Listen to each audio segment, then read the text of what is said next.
नमस्ते बच्चों, सदैव प्रसन्न रहो। मैं JVN doctor Nirupama Harshvardhan, faculty of education and methodology, Jyoti Vidyapeeth Mahila Vishwavidyalaya Jaipur से।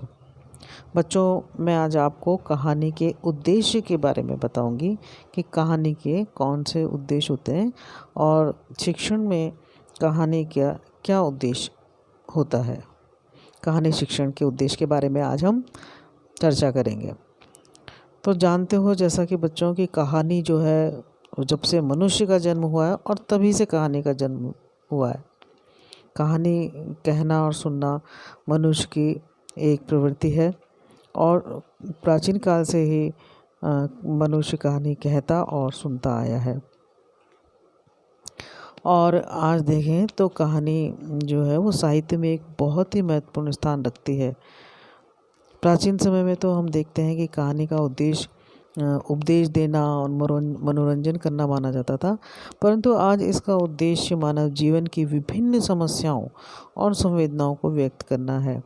और यही कारण है कि वर्तमान में प्राचीन कहानी के आधुनिक हिंदी कहानी बिल्कुल भिन्न हो गई है। कि जो प्राचीन कहानी थी वो आधुनिक हिंदी कहानी से बिल्कुल ही अलग है और उसकी आत्मा बदल गई है, शैली भी बदल गई है। तो कहानी सुनने का उद्देश्य खाली मनोरंजन ही नहीं है और बल्कि मनोरंजन के साथ साथ उससे शिक्षा प्राप्त करना भी है। कहानी का उपयोग हमारी रोज़मर्रा की ज़िंदगी में शामिल हो गया है, इसलिए कहानी आज के समय में बहुत ही महत्वपूर्ण स्थान रखती है।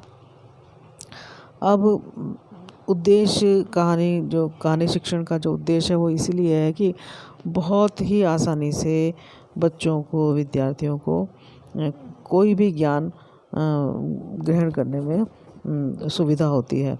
बहुत ही आसानी से बच्चे उसको किसी भी बात को समझ लेते हैं। तो विद्यार्थियों को कहानी का उद्देश्य है कि विद्यार्थियों को मनोरंजन प्रदान करना, ज्ञान को सरल रूप में प्रस्तुत करना कि जो भी आप पढ़ा रहे हैं उसको इतने सरल रूप में कहानी के माध्यम से प्रस्तुत कर देना कि उनको वो स्थायी रूप से याद हो जाए। और विद्यार्थियों को शब्द, लोकोक्तियों, मुहावरों आदि का ज्ञान कराना। कहानी शिक्षण का उद्देश्य भी ये भी है कि बच्चों को नए नए शब्दों से परिचित कराना और लोकोक्तियों और मुहावरों का ज्ञान कराना कि कौन कौन सी लोकोक्तियाँ, मुहावरे हैं और कहाँ पर उनका प्रयोग हो सकता है। विद्यार्थियों को विभिन्न शैलियों से परिचित कराना, विद्यार्थियों में धैर्य उत्पन्न कराना, क्योंकि वो जब ध्यान से कहानी को सुनेगा तो उनके अंदर सुनने का धैर्य उत्पन्न होता है और ध्यानपूर्वक सुनने के बाद वो अर्थ ग्रहण करने का कौशल भी उसमें विकसित होता है कि उसने ध्यान से सुना, अब उसका क्या अर्थ है वो उसको समझ में आ जाता है, क्योंकि कहानी के माध्यम से बहुत ही उसको आसान हो जाता है।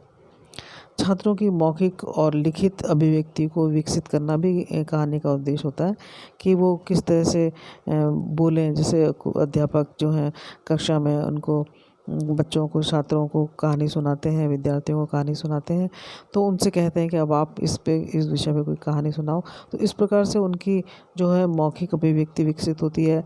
और जब उनसे कहा जाता है कि इस विषय पर आप कोई भी उनको विषय दे दिया जाता है, कोई चित्र दिखा दिया जाता है या कोई घटना के बारे में बता दिया जाता है कि इसके ऊपर कोई कहानी लिखो, तो इस प्रकार से उनका जो लेखन क्षमता है और लिखित अभिव्यक्ति है वो भी उससे उनकी विकसित होती है।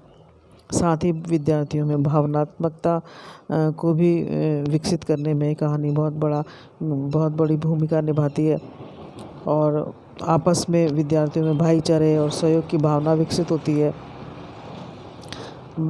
कहानियों के माध्यम से कई कहानियाँ ऐसी होती हैं जो उपदेशात्मक होती हैं या जिनमें नैतिकता की भावना होती है और उनमें इस तरह की भावना होती है कि विद्यार्थी अपना खुद का उसमें विकास कर सकें। उनमें आपस में प्रेम और भाईचारे की भावना विकसित होती है।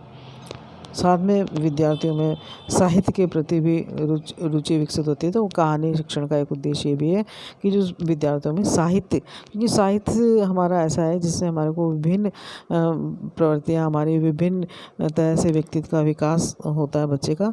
तो बच्चे में साहित्य की विकास, साहित्य के पढ़ने को भी उसमें रुचि जागृत होती है। साहित्य को पढ़ने के प्रति उसमें रुचि जागृत कराना भी कहानी का एक उद्देश्य है। विद्यार्थियों में सामाजिकता की भावना को विकसित करना, क्योंकि कहानियाँ कोई एक विषय पर नहीं होती हैं। कहानियाँ बहुत सी छोटी छोटी बातों के माध्यम से हमारे संस्कारों को विकसित करती हैं, बच्चों में अच्छे संस्कार डालती हैं। तो क्या होता है कि विद्यार्थियों में वो सामाजिकता की भावना भी उससे विकसित होती है, और विद्यार्थियों में रचनात्मकता के प्रति रुचि उत्पन्न कराना भी कहानी का एक उद्देश्य है, कि उनमें किस तरह से जब विद्यार्थी को कहा जाएगा कहानी आप बोलो, कहानी लिखो, तो उनके अंदर एक रचनात्मकता विकसित होगी, क्योंकि बच्चे के अंदर जो छुपी प्रतिभा है वो सामने आती है, और वो उस कहानी को कहने का तरीका, लिखने का तरीका अपने में विकसित कर पाता है।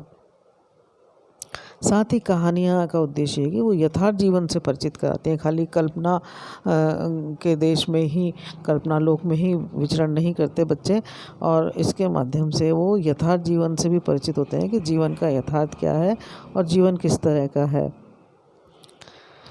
कहानी का उद्देश्य है कि वो बच्चों में नैतिकता के प्रति भी उनको जागरूक करती हैं, और बच्चों में नैतिकता के प्रति जागरूकता उत्पन्न होती है, और चारित्रिक गुणों का विकास करना भी कहानी शिक्षण का उद्देश्य रहा है।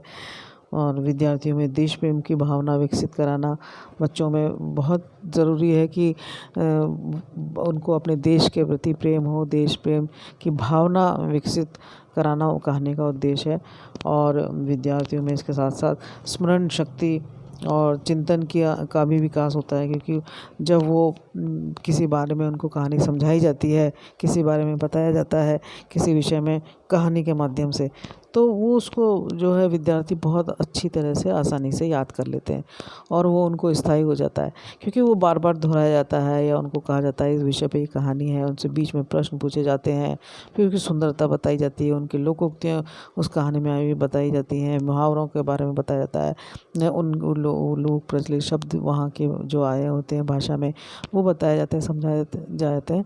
तो इस प्रकार से जो विद्यार्थियों को वो जो कहानी बताई जाती है, जिसके बारे में पाठ पढ़ाया जाता है, वो उनको ज्ञान जो है स्थायी हो जाता है, और वो कभी फिर भूलते नहीं हैं। जब भी कभी बात होती है किसी प्रकृति के बारे में, या किसी शहर की सुंदरता के बारे में, तो वो जो है बच्चे उसको तुरंत ही याद कर लेते हैं, या किसी व्यक्तित्व के बड़े विकास के बारे में, किसी बड़े व्यक्ति के व्यक्तित्व के बारे में जब बताया जाता है, किसी महापुरुष की कहानी सुनाई जाती है, तो बच्चे उसको बहुत आसानी से याद कर लेते हैं, और इस प्रकार से उनका स्मरण शक्ति का विकास भी होता है और चिंतन का भी विकास होता है।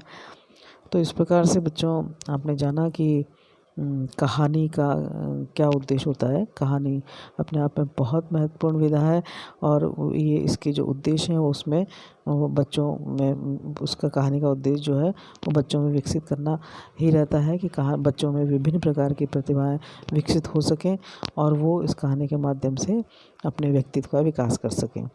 तो बच्चों, मुझे विश्वास है कि आपने कहानी के उद्देश्य के बारे में अच्छी तरह से समझा होगा, जाना होगा। फिर भी आपका कोई प्रश्न है तो आप मुझे कमेंट बॉक्स में कमेंट कर सकती हैं।